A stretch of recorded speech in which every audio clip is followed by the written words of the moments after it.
What is going on, everybody? Welcome back to the channel. Today we're going to be taking a look at the SH Figuarts Tekken 8 Jin, Kazama, and Kazuya Mishima.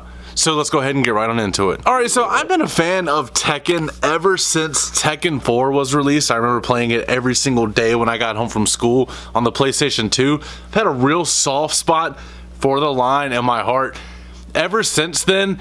But I just have not caught up or kept up with the characters or the character designs as much as I did back then, obviously because it was easier as a kid and you have different interests as an adult.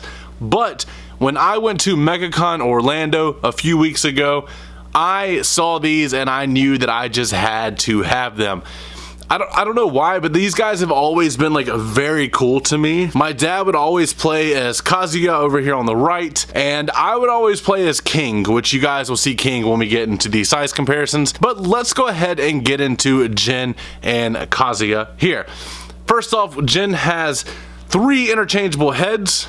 The one you see on the figure, which just has a stern look, like he's battle ready. He then comes with a kind of screaming head, or I like to use his head if you're doing a fighting pose or if he's hitting somebody or getting hit. Then he also comes with a head with him looking to the left, if you can see the eyes there. Which I hate when Figuarts does subtle heads like this. They do it a lot with the Marvel characters. It's just the same exact head as that, but he's just looking to the left. Then for interchangeable hands, he obviously comes with a fist for both sides. Here's the left-handed fist here. He comes with this relaxed hand, kind of like this. It could be used for like a handshake. He comes with one of those for both sides. As you see, here's the one for the right hand. Then on top of that, he does come with like 2 open palm slapping hands, which are always a nice addition when it comes to interchangeable hands. As you see there, it has the studs on the back.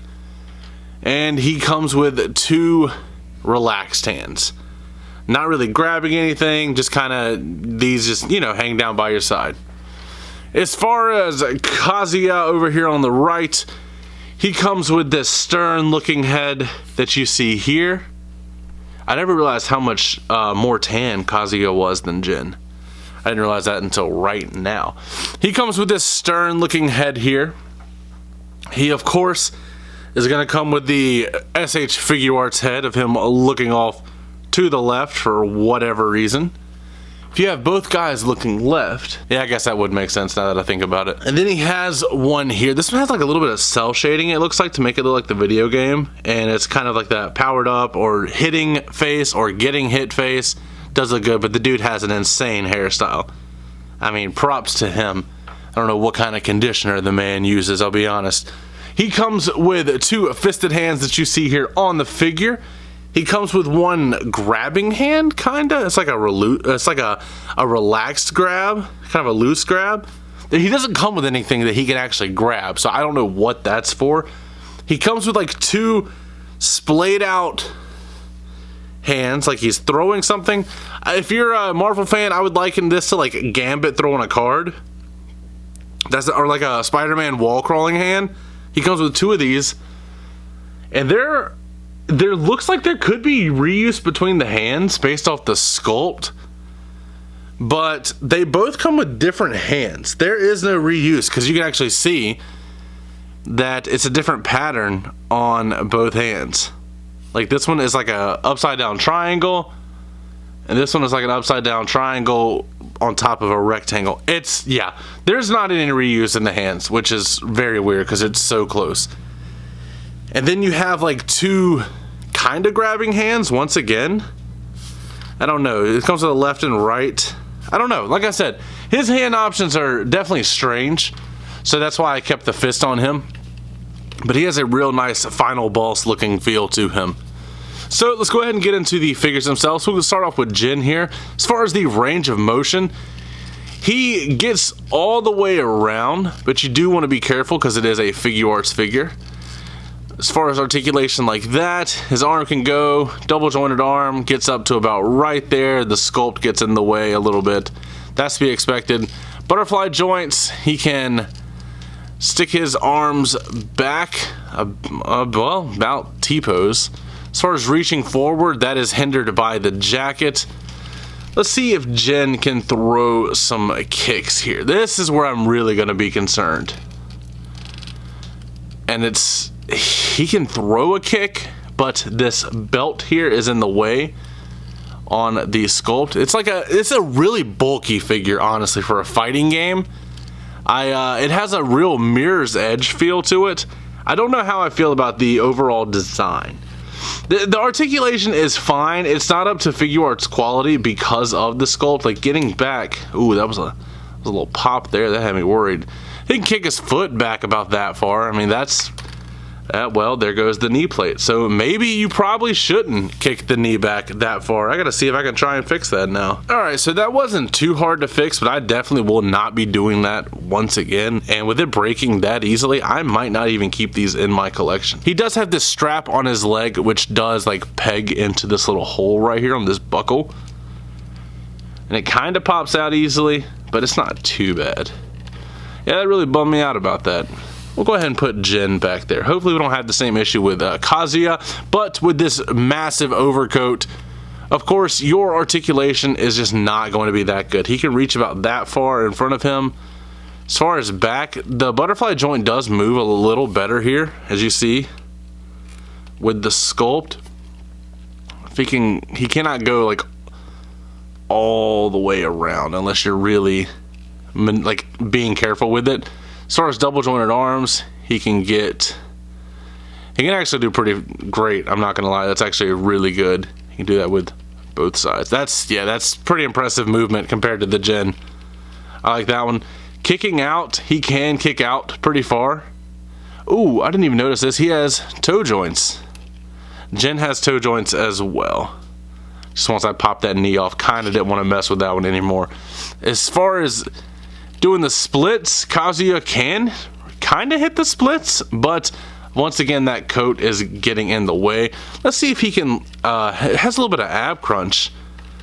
At least let's get that, and he's not going to be able to get over too far. That is unfortunate because I really do like the look of Kazuya here. I would have liked a version maybe with interchangeable arms and where you could take this overcoat off, possibly. Let's go ahead and do a couple quick size comparisons. This is the Bandai, I believe it's Game Dimensions Kazuya. As you see, that is just a bigger scale. So that is how that compares there. And then let's do the same line. We're gonna grab Jin. As you see, once again, that Jin is just way taller. But I wasn't really too fond of this Jin design either. I'm very partial to the Tekken 4 designs. I think they are overall better. Then let's compare them both to Heihachi,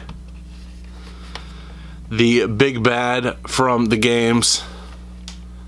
As you see, he is a little taller than them. I guess he could fit with this line.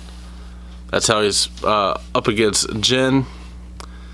He's a little too tall for Kazuya. Then also, I want to compare it to Ken from the Jada Toy Street Fighter line. Ken is just a little too big for my liking there. I mean, the scale on Ken is fine. It's just Figuarts. I expected them to be small, but I wish it worked a little better. Jin is a little more properly scaled. I guess it might be because I broke the knee. Could be either one of them. And then I said I would pose them with King, and I'm afraid that King is just going to be way too big, which I guess I'm fine with King being that much bigger than Jin and Kazuya. But these figures leave a lot to be desired, I'll be honest. I was kind of disappointed, and I don't know if I'm actually going to keep them in my collection now that I think about it. They do come with backdrops, I just remembered that. Let's go ahead and slide King out of the way here. They're nothing too special. They're just little cardboard cutouts. Let me pull both figures out of the way here so I can show you guys. Let's see how they are. Here is one backdrop that you could have. I don't remember which one came with which, to be honest with you, off the top of my head. I do apologize for that. And here is the other backdrop, which I like this one as well. But that is going to be it for the review. I hate that I didn't have more positive things to say about these figures. I know Figuarts, I have issues with them from time to time, but especially with the line that does have such a deep cut in my my childhood, I just left a little bit to be desired with these. But that is going to be it for today. As always, don't forget to like, comment, subscribe, and last but not least, take it easy.